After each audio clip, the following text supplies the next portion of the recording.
It's the Gear Tester here, and in this video I want to share with you and discuss my cold steel knife collection.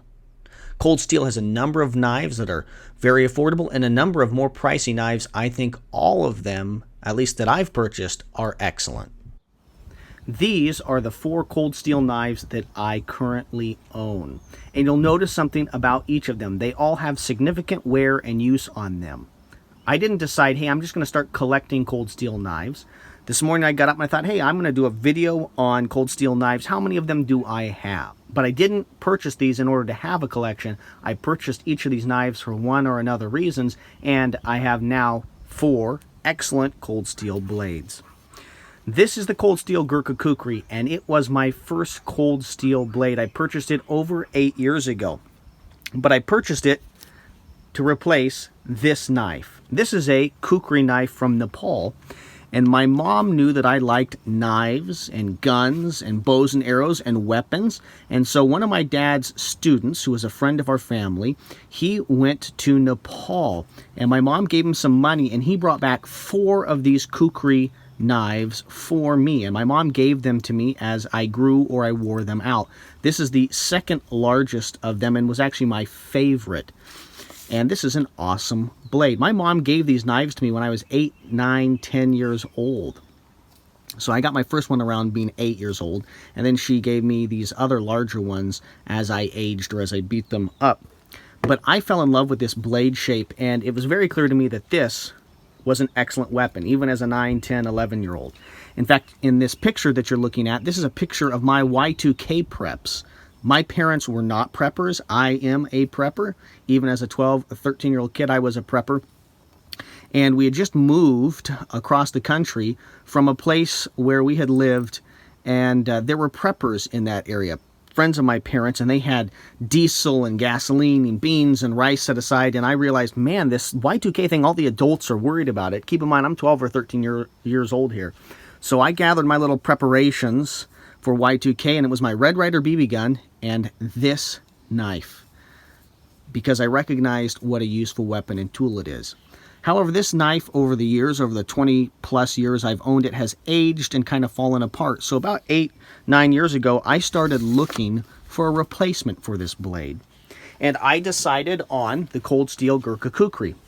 In part because the blade is thick. Many people make Kukri-shaped knives that are very thin. The Kukri requires a thick spine to really maximize its chopping power. Without the thick spine, yes, the curve of the blade is beneficial, but you need the thick spine. So I liked that this Cold Steel Gurkha Kukri had a thick spine. Cold Steel does make machetes in the Kukri blade shape, but those are not nearly as good. I've used those as this one. This is a thick spine, and I like that about this knife. I also like the sheath. The SecureX sheaths from Cold Steel are excellent in my opinion in terms of retaining the knife and being able to draw the knife quickly. Some people are worried about them dulling the blade over time as they come in and out, but I haven't found that that's a major problem, at least for my purposes. But the SecureX sheath is awesome because it locks in. Okay, and this has been used a bunch over the last 8 years, and the lockup is just as good as it was 8 years ago. It's amazing. So I liked the blade. I liked that the spine was thick. I felt that the handle was excellent, and I liked that the sheath was high quality. You can see on this older one from Nepal, the blade comes out, just kind of slides out like that. So I really liked the fact that the blade locked in here on this knife. About 4 years ago, I purchased this little folder, the Recon One from Cold Steel. And I purchased this on the secondary market, and I got it for a really affordable price. And I wouldn't have done that except I'd watched some YouTube videos on this knife. This is a unique little knife from Cold Steel because it appears to have the axis lock, or a very similar lock. And it's even possible, as I've done a little bit of reading here on this knife, that this was actually produced, at least in part, by Benchmade. So this is kind of a hybrid knife. It has a hollow ground blade, which I very much like, a very stiff, robust, kind of tactical tip.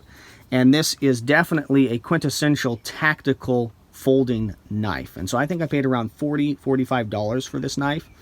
which was a steel. They sell for a lot more than that on eBay. But I wouldn't have purchased this knife. I wouldn't have even been paying attention to this knife, except that it was a Cold Steel branded knife. And I'd watched a couple YouTube videos where people talked about how much they liked these knives and wished that Cold Steel was producing this exact version. They still make Recon folders that are excellent. But there you go. The Cold Steel Recon One Tanto folder. I also purchased, about the same time that I purchased that Recon One folder, I purchased this knife. This is a Cold Steel Master Hunter in carbon 5. Okay, I think you can see the carbon 5 right there, and I think you can see the Master Hunter Cold Steel right there. This is an awesome little knife. I paid about $15 for this, again on the secondary market, and really like this blade. It's got a thick blade, and because of the profile of the blade, it's actually quite slicey while being very robust and allowing you to do things like batoning. Cold Steel imagines that you'd use this knife for things like hunting and skinning game, and I think it's an excellent knife for doing that.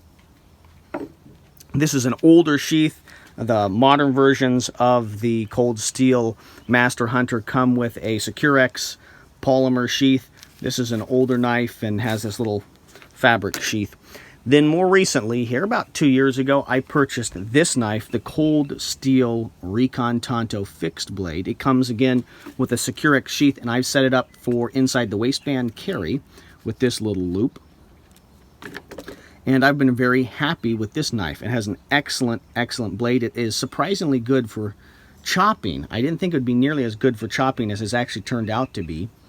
And just a very useful knife and extremely affordable. I think you can get these brand new for around 45 bucks, and I think that's a steal of a deal for such an excellent little blade. Extremely robust tip, great for batoning.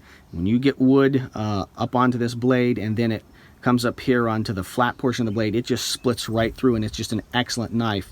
Probably out of all these knives, the most affordable of the ones on the table, and I would definitely recommend, if you have not purchased a Cold Steel knife, what I love about Cold Steel is they have many affordable options, and the Recon Tanto fixed blade is one of those options.